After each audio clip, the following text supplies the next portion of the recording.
IPL 2026च्या प्लेऑफचं ticket confirm करण्याची गुजरातची सुवर्ण संधी हुकली असून कोलकाता नाईट रायडर्सने गुणतालिकेत मोठी खळबळ उडवून दिली आहे। नक्की काय झालंय सांगते, पण त्या अगोदर थोडक्यातलं नक्की फॉलो करा, कारण IPLचे सगळे अपडेट्स आम्ही तुमच्यापर्यंत रोज पोहोचवतो। तर ईडन गार्डन्सवर झालेल्या चुरशीच्या सामन्यात KKRने गुजरात टायटन्सवर 29 धावांनी मात करत प्लेऑफच्या शर्यतीत स्वतःला जिवंत ठेवले।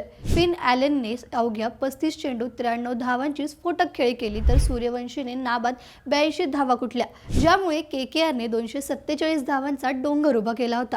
गुजरातकडून कर्णधार शुभमन गिलने 85 आणि जोस बटलरने 57 धावांची झुंज दिली, पण सुनील नरेनच्या फिरकीपुढे त्यांची डाळ शिजलीच नाही। नरेनने 2 महत्त्वाचे बळी घेत गुजरातचा विजयाचा घास हिरावून घेतला। या पराभवामुळे गुजरातचं अव्वल स्थान हुकलं असून आता राजस्थान, चेन्नई आणि कोलकाता यांच्या टॉप 4 साठी जबरदस्त चुरस निर्माण झाली आहे। गुजरातचा नेट रन रेट कमी झाल्याने RCBचा फायदा होऊ शकतो। मग तुम्हाला काय वाटतं, यंदाच्या IPL मध्ये कोलकाता नाईट रायडर्स प्लेऑफ मध्ये पोहोचू शकेल का? तुमचं उत्तर आम्हाला कमेंट्स मध्ये नक्की सांगा। ही रील कोलकाता फॅन्सला शेअर करा आणि अशाच IPLच्या सगळ्या अपडेट्ससाठी थोडक्यातला फॉलो करायला विसरू नका। बातमी म्हणजे थोडक्यात।